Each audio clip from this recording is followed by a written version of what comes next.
Hi, my name is Liz. Welcome back to the channel. I apologize for my voice. I'm recovering from being sick. Today I wanted to chat about how I introduce painting to younger students. It can be a quite daunting task, but I think I've figured out something that's been working for me. I've done this with preschool, kindergarten, and first grade this year, and it has worked really well to either review some skills we've talked about or to introduce them to the kiddos in a way that they can be successful, and I can see really easily who's listening and who might need some extra reminders. So I'm going to go ahead and share that with you today.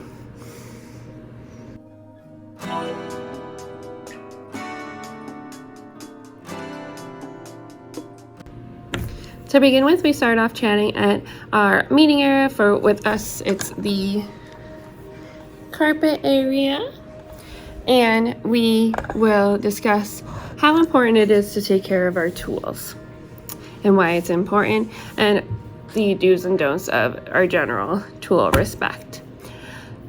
Next, we go over some have-tos. So we're going to start with just our brush and our water. So thanks to Cassie Stevens, we have some tricks. So we talk about dip, dip, dip, wipe it on the lip, and the kids often will say it for me, and they will not those lips. So dip, dip, dip, wipe it on the lip, and they'll yell, not those lips. So, and I even have like a stuffed hedgehog at my desk, and I'll do it to him, and it's a whole thing. And I will often hear kids when they're painting, they'll tell themselves, dip, dip, dip, wipe it on the lip.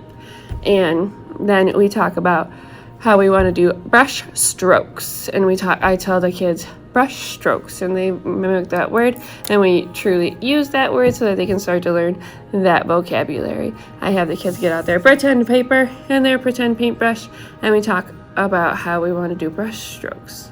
Our hand often wants to color because that's what we're used to, so we might catch our hand coloring, but we're going to tell it, no thank you, we want brush strokes.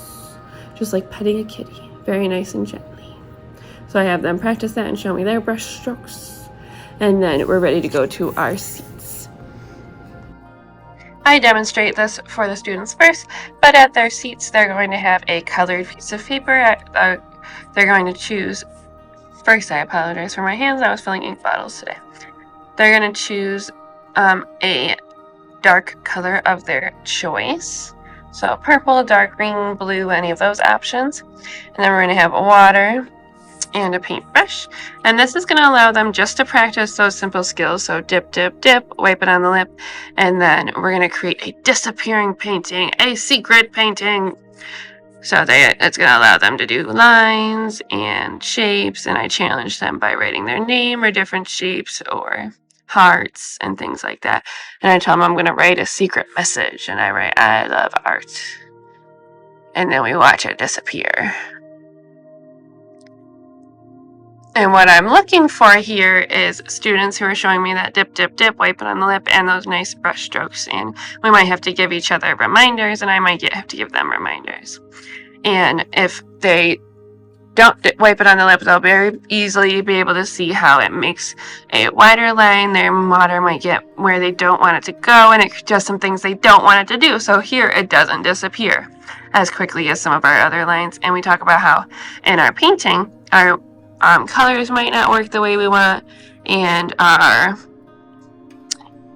lines might not look the way we want them to look, etc. So it's going to be very easy to see which kiddos are not wiping it on the lip compared to which kiddos are. And obviously when you're walking around, you'll be able to see which kiddos are using their brush strokes. So this is a great place for some of that formative assessment and some easy reminders. And then I tell the kids I'm going to come around and send them back to the rug, back to our meeting place to graduate to paint. Next, the students rejoin me on the rug for another little demo. We talk about how our rules for our water and brush will stay the same. We're going to continue to practice those. So we're still going to dip, dip, dip, wipe it on the lip, and use our brush strokes. They'll show me their brush strokes again on their hand. And then we're going to introduce our paint. So we're going to use brush strokes on our paint too, so that way we're not digging in or anything like that. We're going to make it shiny to know it's woken up, and then we're going to paint some brush strokes, and we can paint whatever we like. This is our practice painting, so the kids can paint whatever they like, so that way they can really just think about exploring the tool and practicing those skills before we think about doing a big old project as well. So we're going to chunk it up and just do the skill exploration and tool exploration before we're ready to make a tool or a project. I tell him when my paint looks scratchy, it's thirsty for more water and more paint. Just like when I throw it scratchy. And when we're ready for another color, he needs a bath. And we can choose another color. Alright, so that's how I cover painting introduction. I also tell the kids we don't want any splashers and no swimmers. It's not a public pool. The students, when they are set up, they have a tray that all their tools are on. So their setup looks a little bit more like this, and we will have 2 students share. And we don't even really need to get out paper towels usually because the tray catches any spills and everything, and they're wiping the brush on the lip. So they do not need paper towels even. So obviously if somebody needs paper towel, we can get it out, but we're not going to waste those tools. All right. If you have any questions or comments, or if you have any ideas for how you've introduced painting to your littles, I'd love to know in a comment down below. If you enjoyed this video, please think about subscribing and leaving a like. See you next time. Keep creating.